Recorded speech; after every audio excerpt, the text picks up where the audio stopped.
So you finally caved and upgraded to Windows 11. You've installed all of your games and applications, and it feels like you're gaming through molasses. Your frame rate's stuttering, your mouse feels laggy, and the several $1,000 gaming rig that you built is performing like a freaking potato. Now, Windows 11 ships default with these 5 settings that are absolutely killing your gaming performance. But today, I'm going to be walking you through which settings to turn off and how to reclaim every last frame that your hardware is capable of delivering. Now, Windows 11 was not designed with gamers in mind. It was sadly designed for telemetry, data scraping, and selling you ads. And number 1 is memory integrity. So here's how to kill it. Go down to the start menu, and we're going to search for Window Security. Once this opens up, you're going to want to go to Device Security.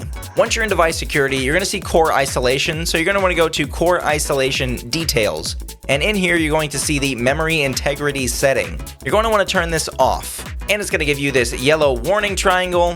That's just Windows 11 trying to scare you. Just ignore it. Unless you're downloading sketchy executables every day, the performance gain is worth the risk. Now, you will need to reboot, but we'll do that later. Next is visual effects and transparency. So you're going to want to search for appearance, and it'll say adjust the appearance and performance of Windows. It'll pull up this little window here, and you're going to want to click adjust for best performance. It's going to uncheck everything here, and when you hit apply, it's not going to look pretty, but it will perform way better. And this one is massive for older or mid-range gaming systems. Another bonus one here, if you go to settings and go down to personalization and click on colors, turn off these transparency effects. Because why are we wasting GPU resources on rendering clear menus? Now, this one gets a little bit technical, but stay with me here. Windows 11 has a feature called memory compression. The idea is that Windows compresses your memory to free up some space. It sounds smart, right? Well, that compression takes up your CPU cycles. And when you're gaming, those cycles are pretty important.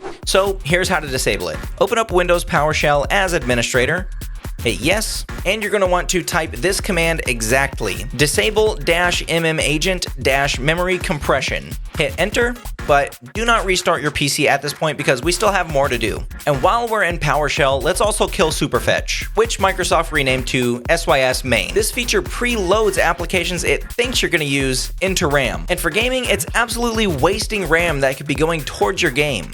So we're going to type stop service sysmain-force and also set service sysmain startup type to disabled so that it does not start up automatically. Now on systems with 16 gigs of RAM or less, this makes a night and day difference. Now if you're on Windows 11 and you're not using the high performance plan, you're literally just handicapping your hardware. So again, let's go to settings and we'll go to system and we'll find power, and we're going to set our power mode from balanced to best performance. But we're not done there. If you open up your control panel and you type in power, you can see the old power options menu here. So let's set it to high performance and we'll change plan settings, and you can see change advanced power settings. Now you're going to want to find processor power management. You're going to want to set your minimum processor state and your maximum processor state both to 100%. And why does this matter? This will make sure that your CPU always delivers maximum power when needed. And last but not least, background apps and startup programs. So you're going to want to open up Task Manager. Click on the startup apps, and now you're looking at every single app that launches when you load up Windows. And I guarantee at least 70% of it's bloat. So you're going to want to come through here and find anything you don't need, like Microsoft Teams. You already see that I have it disabled, so we'll enable it, and then you can see there's an option to disable. So make sure that you go through and find everything that you don't need during startup and disable it. Now come up to the Processes tab, and you can sort this by CPU or by memory, whichever one you're having more of an issue with, or you can simply sort them by name so that the applications are easier to find. And you can come through here and see which ones are hogging up all of your system resources, right-click, and end task. So, are these changes worth it? Absolutely. Will it transform your old Intel Celeron into an i9?